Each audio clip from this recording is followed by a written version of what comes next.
அதற்கு தகுதியானவர். தகுதியான தரமான படைப்புகளை மட்டுமே நீலம் ஸ்டுடியோஸ் மூலமாக கொடுத்து கொண்டு இருக்கும் தயாரிப்பாளர் இயக்குனர் பா ரஞ்சித் அவர்களை பேச வருமாறு அன்போடு அழைக்கிறேன். தேங்க்யூ. ஜெய்பீம். ஒரு நீண்ட மாரி செல்வராஜன் உரைக்கு அப்புறம் நான் பேசுகிறேன். ஏன்னா மாரி செல்வராஜ் மொழியில் மட்டும் இல்லை, பேச்சிலையும் பக்குவப்பட்டிருக்கிறான். ஏன்னா எல்லாரும் பற்றியும் டீட்டெயிலாக பேசி ஒரு பதட்டம் இல்லாத ஒரு மேடையாக மாறிக்கு இது இருக்கிறத நான் பார்த்தேன். உண்மையிலேயே அந்த பதட்டத்தை பற்றி கொஞ்சம் பின்னாடி பேசுவோம். ஸோ இந்த நேரத்தில் அதித்திக்கு நான் தேங்க்ஸ் சொல்லிக்கிறேன். Thanks Aditi, you given a big victory and it is not possible. யாரு சாரி, மன்னிக்கணும். என்னோட புது பாஸ் சொல்லாம விட்டுட்டேன். செந்தில் சார், நான் ஃபஸ்ட் டைம் அட்டன் பண்ணுறேன் என் லைஃப்பில். அப்படி நமக்கு ஒரு டிஸ்ட்ரிபியூட்டர் ஒரு படம் விநியோகத்தை ஃபோன் பண்ணி நம்ம டெய்லி ஃபாலோ பண்ணுறேன். ஏன்னா இந்த மற்ற படத்தில் நடக்கலை. ரஞ்சித் அண்ணா பகையம்மன் ரிலீஸ் பண்ணார், தானு சார் கரண் ரிலீஸ் பண்ணார், மாமன்னன் வேடிய கட்சியை ரிலீஸ் பண்ணாங்க, வாழை நாங்களே ரிலீஸ் பண்ணோம். பட் சார் ரொம்ப நன்றி சார். நீங்கள் எனக்கு தெரியும் நீங்கள் எப்படிலாம் என்கிட்ட பேசுனீங்க. நீங்கள் சார் ஆமாம், ஏன்னா உங்கள் வெற்றியை நம்ம ஃபோன்லேயே சார் அப்படிம்பாரு, அந்த சார்லேயே எனக்கு தெரிஞ்சிடும். ரொம்ப ரொம்ப நன்றி சார் உங்களுக்கும் உங்கள் டீமுக்கும். Love you sir. Thank you sir. Thank you, Aditi. We won a big victory. It is not possible without you, and thank you. Because of you only, you pushed me, and you pushed Mari and everyone, and I'm really enjoy. Thank you, Aditi. And I want to thank to Samir and Applause team, biggest support they given, and. அப்புறம் நீலம் ஸ்டுடியோஸில் இருக்கிற எல்லா ஒர்க்கர்ஸ்க்கும் எனக்கு பெரிய நன்றிகள். And நீலம் ப்ரொடக்ஷனில் work பண்ண எல்லாருக்கும் நன்றிகள். பைசன் படத்தில் மாரியோட துணை நின்ற டெக்னீஷியன்ஸ், ஆக்டர் அண்டு எல்லாருக்குமே என்னுடைய நன்றி. ஏன்னா இவ்வளோ பெரிய வெற்றியை மாரியோடு சேர்ந்து நீங்கள் மக்கள்கிட்ட இருந்து பெற்றிருக்கிறீங்க. இது பாசிபிளே கிடையாது. ரொம்ப ரொம்ப ஒரு முக்கியமான வெற்றியாக நான் இதை பார்க்குறேன். நான் உண்மையிலேயே நானும் ரொம்ப சந்தோஷப்படுறேன் இந்த வெற்றியின் மூலமாக. காரணம் என்னன்னா, வெற்றி அவ்வளோ ஈஸியாக எல்லாருக்கும் கிடைக்கும்னா டெஃபினட்டாக கிடைக்காது. வெற்றி ரொம்ப ரொம்ப கஷ்டம்தான். ஒரு படைப்பு வெற்றி கிடைக்கிறது இட் இஸ் நாட் அவ்வளோ ரொம்ப ஈஸியானது கிடையாது. இங்கே பல இயக்குநர்கள் இருக்காங்க. இப்போ அமீரண்ணா கூட இயக்குனராக இருந்து வெற்றி அடைஞ்சவர் தான். அண்டு பசுபதி அண்ணா ஆக்டராக இருந்து வெற்றி அடைஞ்சவர் தான். ஸோ ஒரு வெற்றிக்காக உழைக்கிறது, அந்த வெற்றி கிடைக்கும், அது கிடைச்சதுக்கப்புறம் கொண்டாடுறது, அப்படி அது ரொம்ப ரொம்ப சூப்பராக இருக்கும். அது எல்லா தனி மனிதனுக்கும் ஒரு கிடைக்கக்கூடிய ஒரு அனுபவம். அது ஒரு ஒரு படைப்பை உருவாக்குற ஒரு கலைஞனுக்கு கிடைக்கக்கூடிய ஒரு அனுபவம். ஆனால் ஒவ்வொரு படைப்பாளிக்கும் அந்த வெற்றியை பெறுவதில் சில உழைப்பு இருக்கும். சில விஷயங்களை நம்புவாங்க.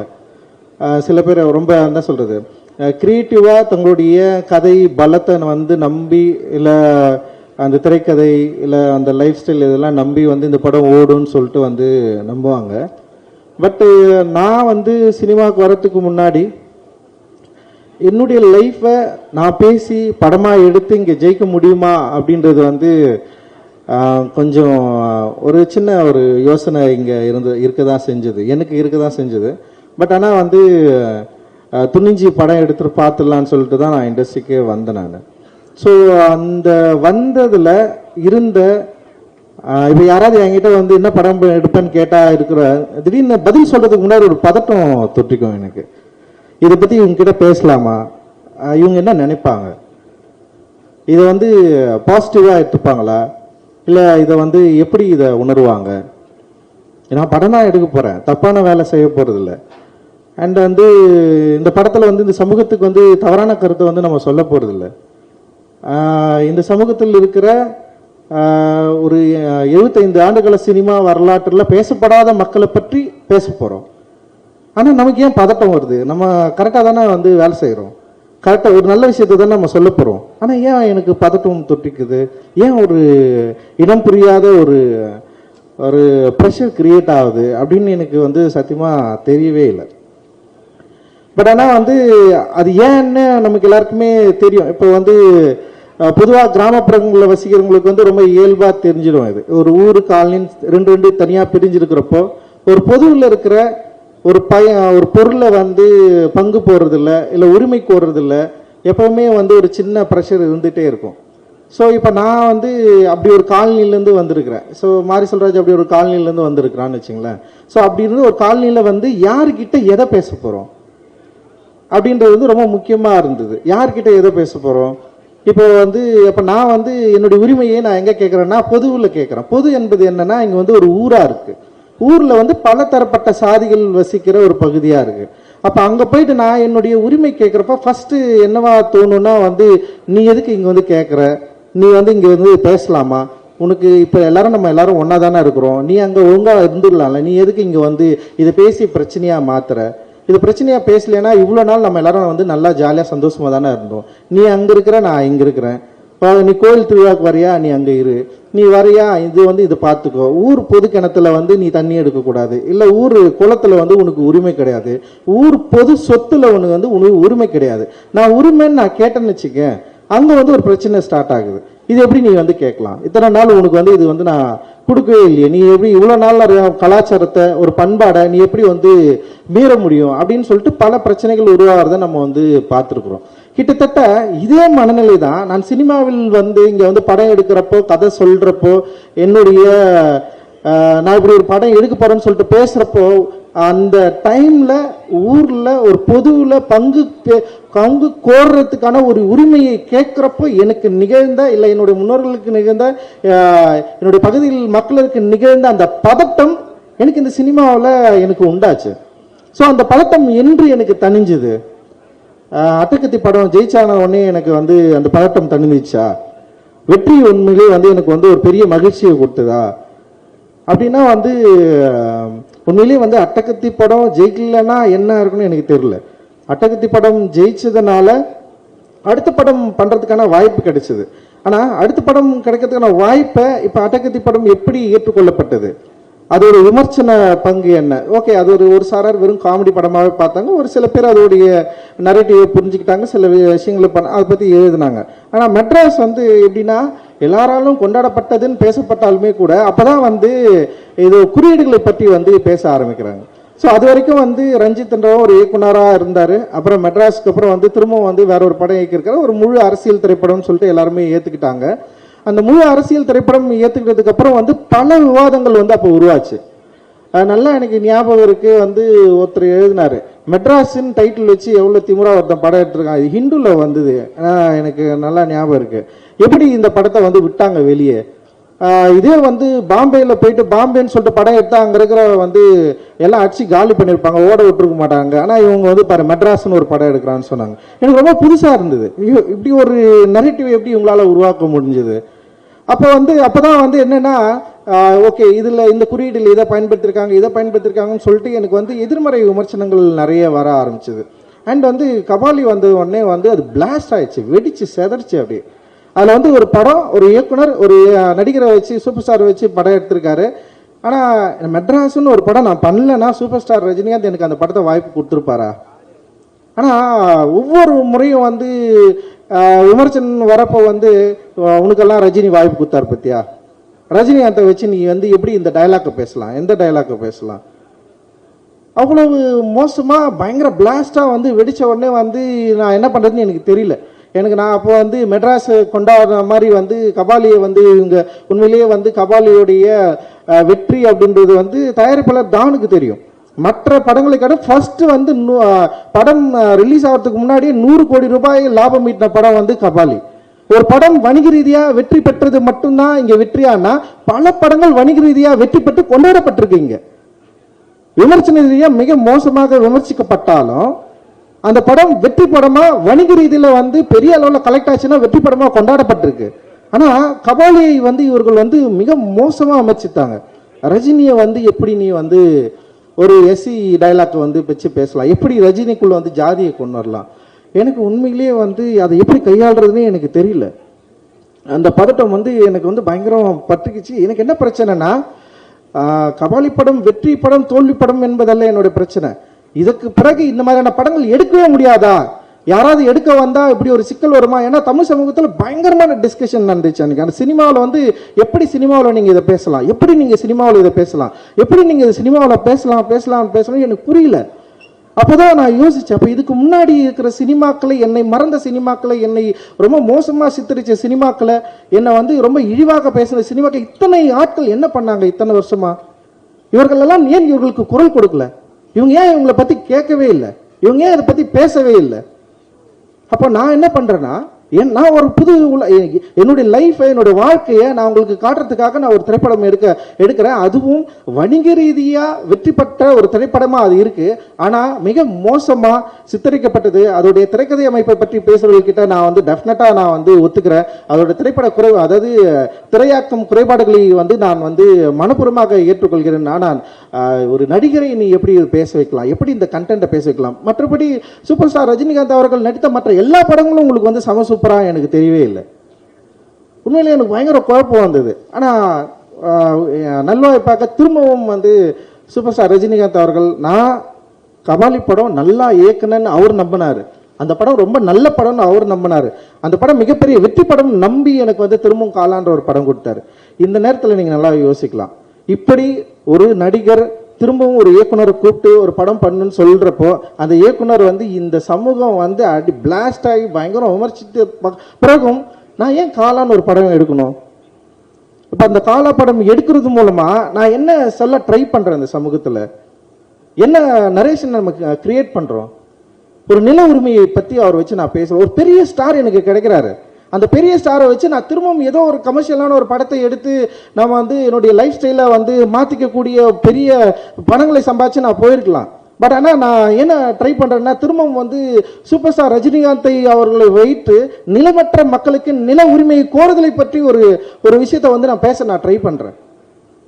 பட் அந்த டைமில் பல்வேறு சூழல்கள் இருந்தது. பட் திரும்பவும் வந்து அதே தான், நீ வந்து ராவணனை எப்படி ஹீரோவாக காட்டலாம் அப்படின்னு ஒரு பெரிய டிஸ்கஷன் கிரியேட் ஆயிடுச்சு. ஸோ நல்ல ஞாபகம் இருக்கு, ஒவ்வொரு படமும் ரிலீஸ் ஆனது பிறகு வெற்றி தோல்வியை விட இந்த சமூகம் இதை எப்படி புரிந்து கொள்கிறது, இந்த சமூகம் இதை எப்படி ஏற்றுக்கொள்கிறது அப்படின்னு பார்க்குறப்போ வந்து நான் ஒரு காஸ்டிஸ்ன்னு சொல்லிட்டு முத்திர குத்துனாங்க. ரஞ்சித் ஒரு சாதி வெறியன், ரஞ்சித் ஒரு காஸ்டிஸ். என்னைக்காவது ஏதோ ஒரு இடத்துல என்னுடைய சாதியை பற்றி பெருமிதமா, நான் இந்த சாதியிலிருந்து வந்தவன், நான் இவ்வளவு வெறி பிடிச்சேன், நான் 10 பேரை வெட்டுவேன், என் படத்துல வந்து நான் வெட்டினா மாரில் தான் வெட்டுவேன், முதுகுல என்னைக்காவது என் படத்துல ஏதோ ஒரு டயலாக் நீங்க பார்த்துருப்பீங்க? கிடையவே கிடையாது. எந்த சாதியை வந்து மிக மோசமாக வந்து என்னை விட கீழானது அப்படின்னு சொல்லிட்டு நான் எங்க விமர்சித்திருக்கேன்? எந்த மனிதர்களையும் நான் மோசமா சித்தரிச்சிருக்கேன் என்னோட திரைப்படங்கள்ல? என்னோட திரைப்படங்களில் வந்து பெண்களையும் மற்ற என்ன சொல்றது நிறைய ஸ்டீரியோடைபிக் இமேஜை உடைச்சிருக்கிறோம். ஒரு ஈக்குவாலிட்டியை பேணுகிற, ஈக்குவாலிட்டியை வந்து விரும்புகிற ஒரு சமூகத்தை உருவாக்க வேண்டும் ஒரு பெரிய கனவு இருக்கு எனக்கு. ஸோ அந்த கனவின் அடிப்படையில் தான் அந்த திரைப்படத்தை வந்து உருவாக்குறோம்.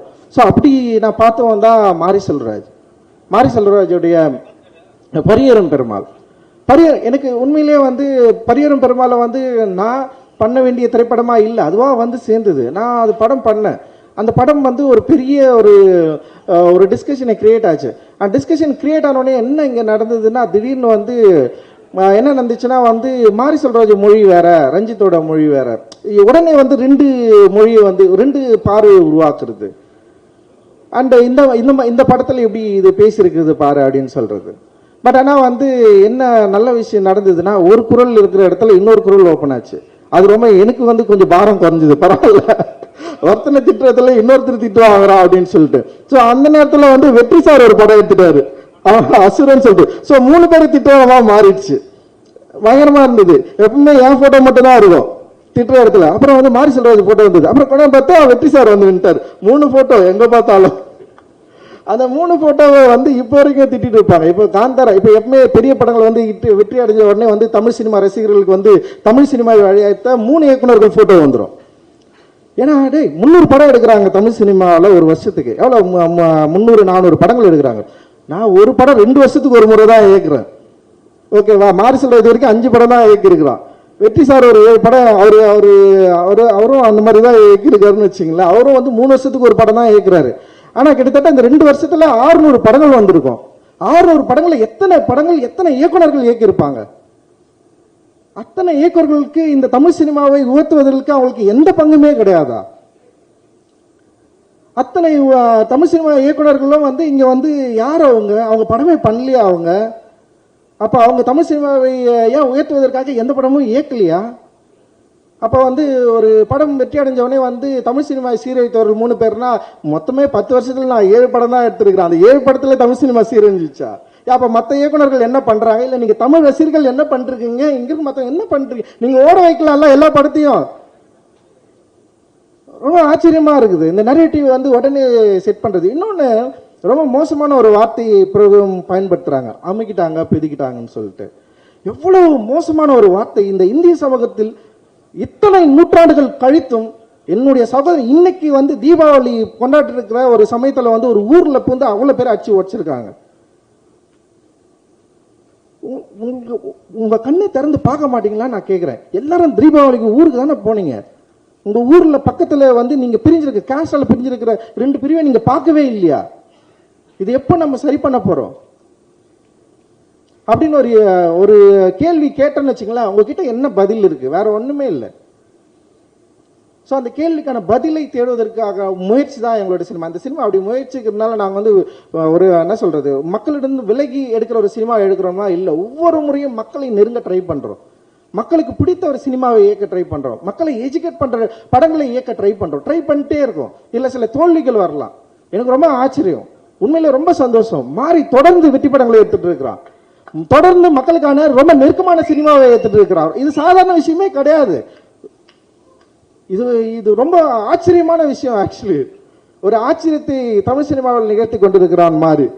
உண்மையிலே இவ்வளவு வெறுப்புணர்வுகளுக்கு அப்புறம், இவ்வளவு வெறுப்பை கொட்டினதுக்கு அப்புறம்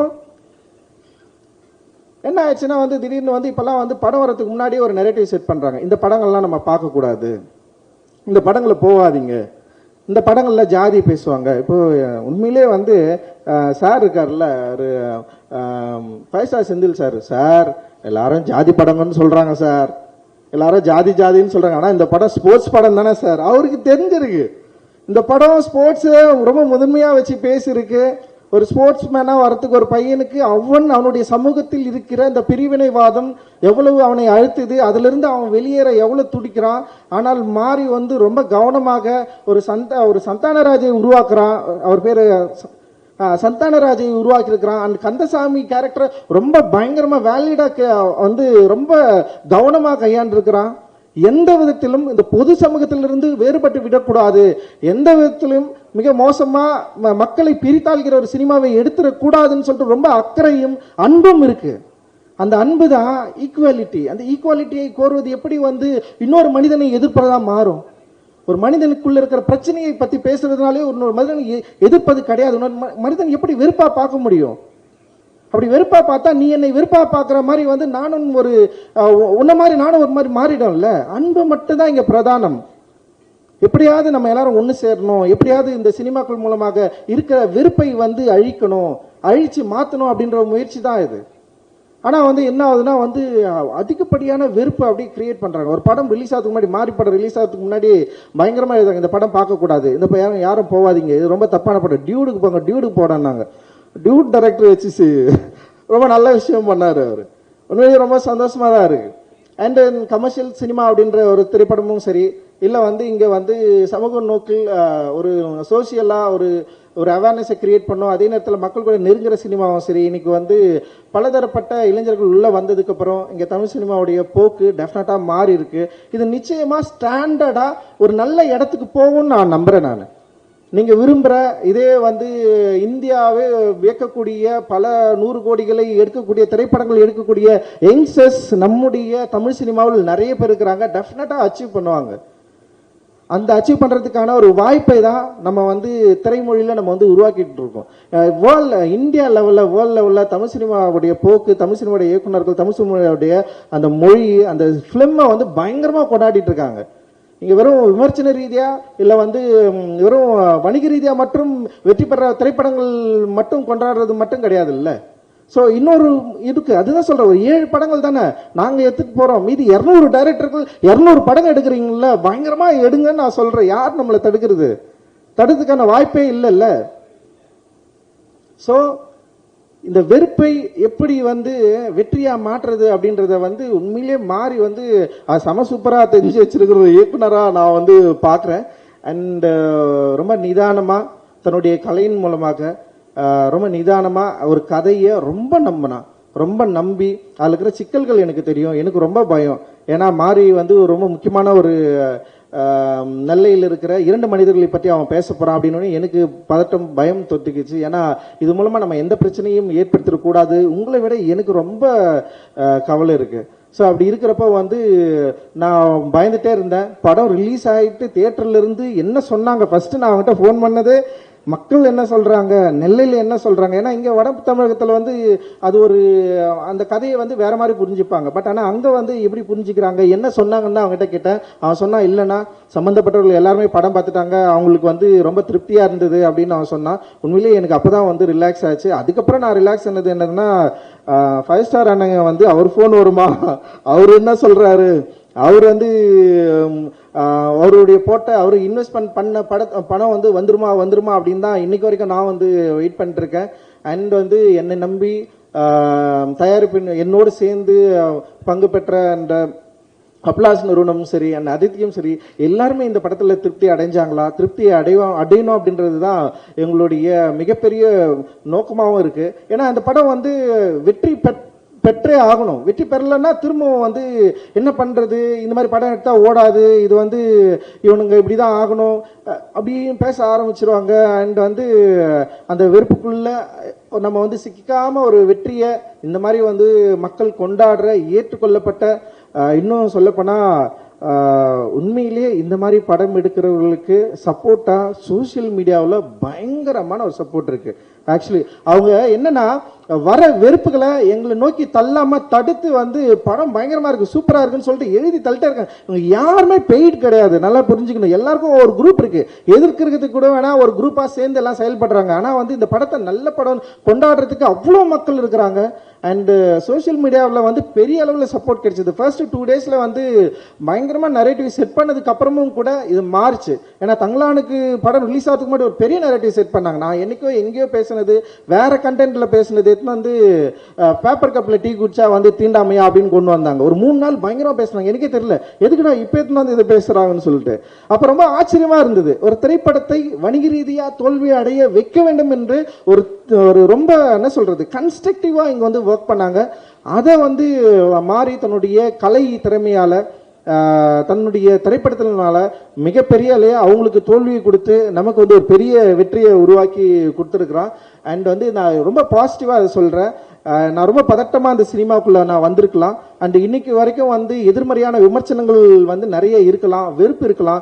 அதை மீறி ஒரு பெரும் மக்களுடைய ஆதரவு இருக்கு. அந்த பெரும் மக்கள் என்பது என்னுடைய சமூகத்தை சார்ந்தவர்கள் மட்டும் நான் இங்க வந்து சொல்ல, பல சமூகத்தை சார்ந்த மக்கள், ஈக்குவாலிட்டி விரும்புகிற மக்கள், இங்க இருக்கிற மக்கள் எல்லாரும் வந்து ஒன்னா மாறணும், இங்க சாதி படிநிலையில் இருக்கிற பிரச்சனையை வந்து அழிக்கணும்னு துடிக்கிற ஒவ்வொரு இளைஞர்கள், ஒவ்வொரு இளைஞர்கள், அவ்வளவு பாசிட்டிவான மக்கள் நிறைய பேர் இருக்கிறாங்க. அவர்களுக்கு தேவை ஒரு நல்ல படைப்பு. அந்த நல்ல படைப்பை கொடுத்தா டெஃபினட்டா கொண்டாடுவாங்க அப்படின்றதுக்கு வந்து மிகப்பெரிய உதாரணம் பைசன் அப்படின்னு நான் வந்து சொல்றேன். அண்ட் ரொம்ப ரொம்ப நன்றி. சமீபத்தில் வந்து ஒரு என்ன சொல்றது படம் பார்த்துட்டு ஒரு தான் ப்ரெஸ் மீட் படம் பார்த்துட்டு ஒரு டைரக்டர் படம் போட்டு காட்டிருக்காரு ப்ரெஸ் பீப்புளுக்கு. வெளியே வந்து பேசுறப்போ ஒரு ப்ரெஸ்ஸில் இருக்கிற ஒரு அண்ணன் கேட்கிறாரு, ஏற்கனவே இந்த தமிழ் சினிமாவை சீரழித்த அந்த 2 இயக்குநர்கள் போதாதா, நீங்க வேற வரணுமான்னு ஒருத்தர் கேட்டாரு. உண்மையிலேயே எனக்கு வந்து அவருடைய கோபத்தை நான் இன்னைக்கு வரைக்கும் புரிஞ்சுக்க நான் ட்ரை பண்றேன். ஏற்கனவே தமிழ் சினிமாவை சீரழித்த 2 இயக்குநர்கள் இல்ல 3 இயக்குநர்கள் அப்படின்றப்போ நான் இன்னும் பக்குவப்பட நான் ட்ரை பண்றேன். ஓகே, அவங்க வந்து உங்களுடைய கோபத்தை நான் புரிந்து கொள்ள ட்ரை பண்றேன். புரிந்து கொண்டு உங்களோட கோபத்துக்கு பயந்து நான் படம் எடுக்காம போக போறதில்ல, மாரியோ படம் எடுக்காம போக போறதில்ல, இங்க இருக்கிறவங்க யாருமே படம் எடுக்காம போக போறதில்ல.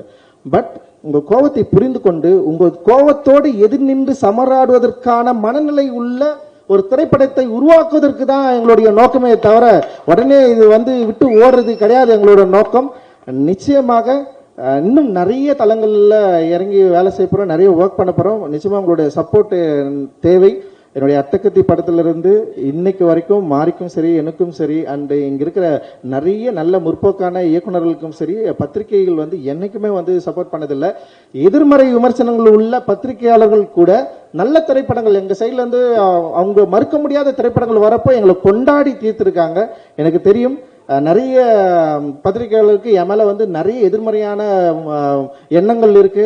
அவங்க நிறைய திட்டி தீர்த்திருக்காங்க, எழுதியிருக்காங்க, பக்கம் பக்கமா என்னென்னவோ பேசியிருக்காங்க. பட் அவங்க எல்லாருமே வந்து இன்னைக்கு வந்து பைசனை கொண்டாடியதை நான் பார்த்தேன், பைசனை எழுதி பாராட்டினதை நான் வந்து பார்த்தேன், அண்ட் இந்த படத்திற்கு பிரச்சனையை சரியா புரிந்து கொண்டு பேசினதை நான் வந்து பார்த்தேன். ஸோ இதுதான் அதாவது திட்டியவர்கள் கூட பாராட்டுற ஒரு மனநிலையை உருவாக்கக்கூடிய ஒரு சினிமாவை தொடர்ந்து எடுத்துக்கொண்டிருக்கிறோம் அப்படின்ற பெரிய மகிழ்ச்சியும் சந்தோஷமும் இருக்கு. அதே நேரத்தில் மக்களுக்கு பயன்படக்கூடிய அண்ட் அதே நேரத்தில் வந்து தயாரிப்பாளர்கள் வந்து எங்களை நம்பி இன்வெஸ்ட் பண்றவங்க வந்து அவங்களுடைய முகம் எப்பவுமே மலர்ச்சியா இருக்கக்கூடிய, சந்தோஷமா இருக்கக்கூடிய, திரும்பவும் அந்த பணத்தை வந்து எடுத்துக்கக்கூடிய, ரொம்ப கவனமா இருக்கக்கூடிய சில அந்த மாதிரியான படங்கள் தான் நாங்கள் வந்து தொடர்ந்து எடுத்துட்டு இருக்கிறோம். அண்ட் இப்படி ஒரு வாய்ப்பை எங்களுக்கு நல்கி கொண்டிருக்கிற, இப்படி ஒரு வெற்றியை எங்களுக்கு தொடர்ந்து அளித்து கொண்டிருக்கிற திரை ரசிக பெருமக்களுக்கும் தமிழக மக்களுக்கும் அண்ட் வந்து இங்க இருக்கிற ஒட்டுமொத்த பத்திரிகையாளர்களுக்கும் எங்களோடு தொடர்ந்து வேலை செய்து கொண்டிருக்கிற டெக்னீஷியன்ஸ், ஈச் கிராஃப்ட் இருக்காங்க, நிறைய பேர் இருக்காங்க. ஒரு நீலம் வந்து இன்னைக்கு வந்து ஒரு பெரிய ஒரு நிறுவனமா மாறி இருக்கு. அவ்வளோ பேர் இதில் வந்து ஒர்க் பண்றாங்க, அவ்வளோ பேர் சப்போர்ட் பண்றாங்க. எங்களுடைய ஒர்க்கிங் ஸ்பேஸ் வந்து மேக்ஸிமம் நாங்கள் வந்து ஒரு ஈக்குவாலிட்டியை வந்து எங்களால் முடிஞ்ச அளவுக்கு நாங்கள் ட்ரை பண்றோம். ஒர்க் ஸ்பேஸ்லேயே நாங்கள் வந்து ட்ரை பண்றோம். ஸோ அது வந்து சமூகத்திலும் பரவணும். அண்ட் திரைத்துறையிலும் வந்து முக மலர்ச்சியோடு எங்களோட திரைப்படங்கள் வரப்போ ஏத்துக்கணும். படம் நல்லா இல்லைன்னா நல்லா இல்லைன்னு திட்டுங்க, நல்லா இருக்குன்னா நல்லாரும் பாராட்டுங்க. ஆனா படமே எடுக்கக்கூடாதுன்ற ஒரு எண்ணத்தை நீங்கள் கைவிடுவது நல்லது அப்படின்னு சொல்லிட்டு இந்த நேரத்தில் உங்களுக்கு வந்து நான் சொல்லி விடைபெறுகிறேன். நன்றி, மகிழ்ச்சி, தேங்க்யூ, ரொம்ப நன்றி எல்லாருக்கும். நன்றி சார். நிறைவாக ஒரு குரூப் பிக்சர் பைசன் டீம் வந்து நீங்க இருந்து நின்று போட்டோஸ்க்கு வந்து போஸ்ட் கொடுக்கணும்.